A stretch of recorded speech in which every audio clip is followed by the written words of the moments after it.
Philippines के तूफान से सबसे ज्यादा प्रभावित इलाकों में अंतर्राष्ट्रीय सहायता पहुंचनी शुरू हो गई है। हेयान तूफान से सबसे ज्यादा तबाही ताकलोबान शहर में मची है। वहां के हवाई अड्डे पर अंतर्राष्ट्रीय सहायता लेकर विमान पहुंचने लगे हैं।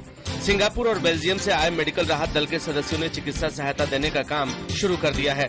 राहत और बचाव कार्य में अमेरिका के मरीन एयरक्राफ्ट भी मदद कर रहे हैं। अमेरिका और जापान ने प्रभावित इलाकों में राहत कार्य के सुचारू संचालन के लिए सैन्य मदद पहुंचाने का वादा किया है। इस बीच ताकलोबान में तूफान प्रभावित भूखे प्यासे लोगों की भीड़ ने चावल के गोदाम पर कब्जा करने की कोशिश की, जिसमें 8 लोगों की मौत हो गई है।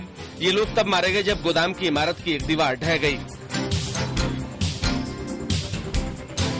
जाने माने चित्रकार फ्रांसिस बेकन की एक पेंटिंग को अब तक की सबसे महंगी कलाकृति का दर्जा मिला है। न्यूयॉर्क में एक नीलामी के दौरान बेकन की painting 3 studies of Lucian Freud को $14.2 करोड़ या करीब 900 करोड़ रुपए में बेचा गया। लुसियन फ्रायड बेकन के दोस्त थे और उन्होंने इस पेंटिंग को 1969 में बनाया था। इसे बेकन की महानतम कलाकृतियों में शुमार किया जाता है। क्रिस्टी नीलामी घर ने बताया कि इसे महज 6 मिनट तक चली रोमांचक बोली के दौरान बेचा गया।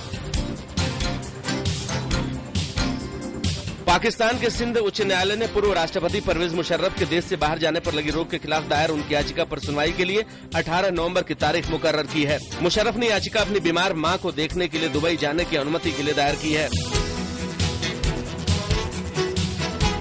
मिस्र में पिछले 3 महीने से जारी आपातकाल अदालत के आदेश पर हटा लिया गया है, जिसके बाद वहां स्थिति में कुछ सुधार की उम्मीद है। हालांकि अदालत फैसले के बावजूद भी सेना ने रात का कर्फ्यू जारी रखा है। गौरतलब है कि राष्ट्रपति मोहम्मद मुर्सी को गत 3 जुलाई को अपदस्थ करने के बाद सेना ने अस्थायी सरकार का गठन कर देश की सत्ता परोक्ष रूप से अपने हाथ में ले ली थी।